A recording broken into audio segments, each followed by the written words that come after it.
अगर ये कह रहे हैं कि असदुद्दीन ओवैसी को तुमने धोखा दिया, तुमने असदुद्दीन ओवैसी को धोखा नहीं दिया।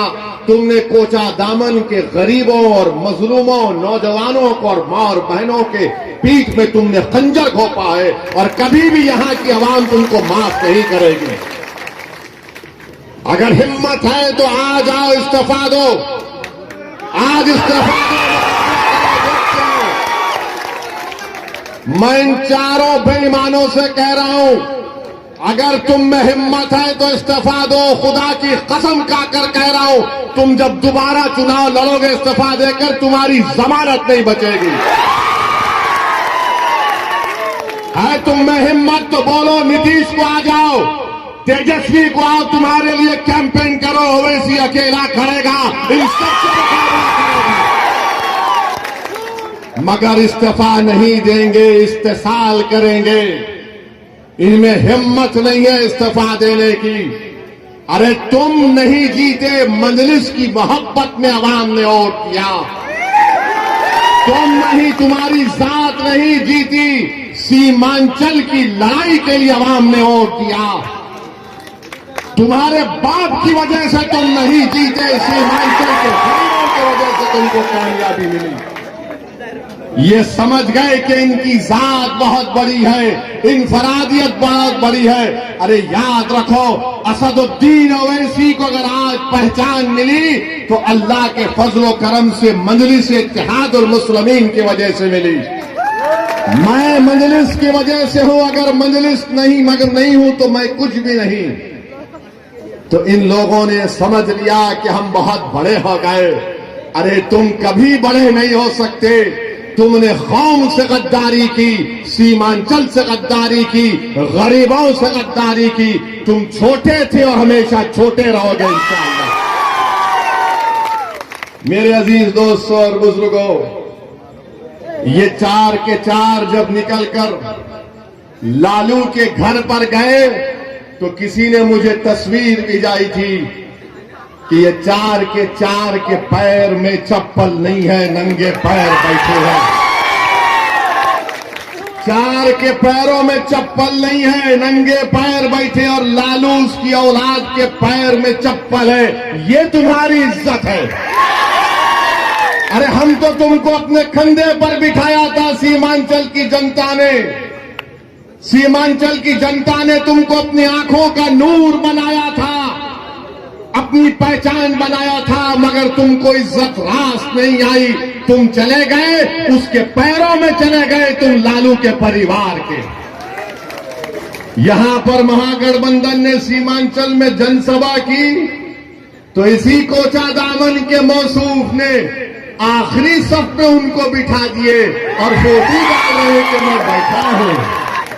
अरे बेशर्मो, कभी तो अपनी इज्जत का तो ख्याल कर लेते। तुमको अल्लाह इज्जत दे रहा था, तुमको इज्जत रास नहीं आई। मगर मेरे अजीज दोस्तों और बुजुर्गों, सीमांचल किसने कहना शुरू किया? क्या राजद ने कहा सीमांचल? क्या लालू ने कहा सीमांचल? क्या नीतीश ने कहा सीमांचल? क्या मोदी ने कहा सीमांचल? सीमांचल अगर किसी ने कहा तो मजलिस इत्तेहादुल मुस्लिमीन ने कहा। आज हम सीमांचल कह रहे हैं तो सबको मजबूरी की हालत में बोलना पड़ रहा है सीमांचल, सीमांचल, सीमांचल।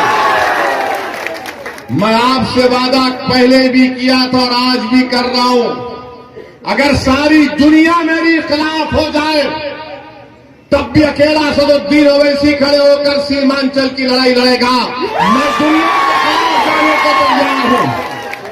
और जो लोग धोखा दिए सीमांचल की आवाम को, सुन लो, अल्लाह सुब्हाना व तआला तुमको जलील और रुस्वा करेगा। अरे 2025 आएगा, तुम मुंह नहीं खोल सकते तुम्हारे सियासी आकाओं के सामने। तुम आंख में आंख नहीं मिला सकते तेजस्वी यादव से, और नीतीश को तो तुम देख ही नहीं सकते। आज बताइए इनकी क्या अहमियत है। ये मीर जाफर और मीर सादिक की तारीख को उन्होंने दोहराया है।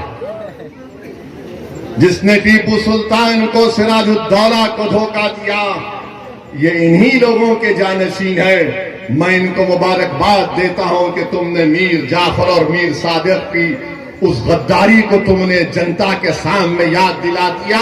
अब जनता जान चुकी है, अवाम जान चुकी है।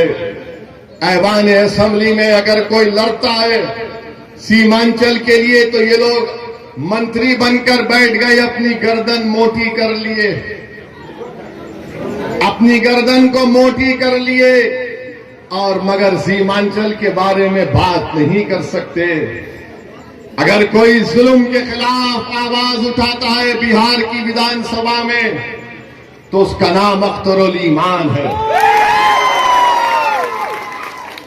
अख्तरुल ईमान अकेला है, मगर मुझे यकीन है कि कोचा दामन में एक ही शेर काफी इन गीदड़ों के लिए। अख्तरुल ईमान लड़ता है ऐवान में, अकेला है। 5-5 या 6-6 मिनट की तकरीर अख्तरुल ईमान की उठाकर देख लो आप। अख्तरुल ईमान सच्चाई को बयान कर रहा है, हुकूमत से लड़ रहा है, सवालात पूछ रहा है कि उर्दू टीचर का क्या हुआ जब वो मासूम 8 साल के बच्चे को सीवान में पकड़कर जेल में डाल दिया गया। उसके गले में रस्सी थी, उस बच्चे का नाम रिजवान, 8 साल का बच्चा। ये जितने बिहार के विधानसभा में मुसलमान एमएलए जीत कर गए, क्या रिजवान तुम्हारा बेटा नहीं था इसलिए तुमने आवाज नहीं उठाई? 8 साल का रिजवान गले में रस्सी डालकर 1 हफ्ता वो अपनी मां से दूर रहा। उसकी मां पुकार पुकार कर कह रही है कि मेरा बच्चा बच्चा है। वो 16-17 साल का नहीं है। मगर बिहार में क्या बीजेपी की सरकार थी या गठबंधन की सरकार थी जो गूंगी बनकर बैठी हुई थी? रिजवान की मां पुलिस स्टेशन के आगे 8 दिन तक अपने लखते जिगर के लिए तड़पती रही कि मेरा बेटा अंदर है, मैं कैसे बाहर जिंदा रह सकती हूं। ये इंसाफ महागठबंधन का। 8 दिन तक एक मां अपने 8 साल के बच्चे की को तड़पती रही। किसने रिजवान के खिलाफ आवाज उठाई? किसने रिजवान की तकलीफ को अपने बेटे की तकलीफ की तरह महसूस किया? किसने उस तड़पती मां के आंसुओं को समझा? वो मजलिस इत्तेहादुल मुस्लिमीन और असदुद्दीन ओवैसी और अख्तरुल ईमान थे जिन्होंने रिजवान के लिए आवाज उठाई।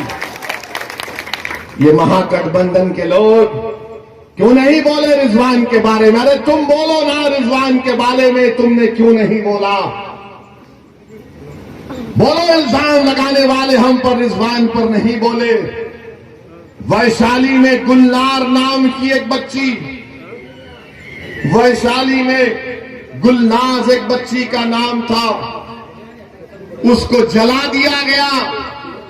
क्या गुलनाज के खिलाफ महागठबंधन का कौन सा मंत्री बोला?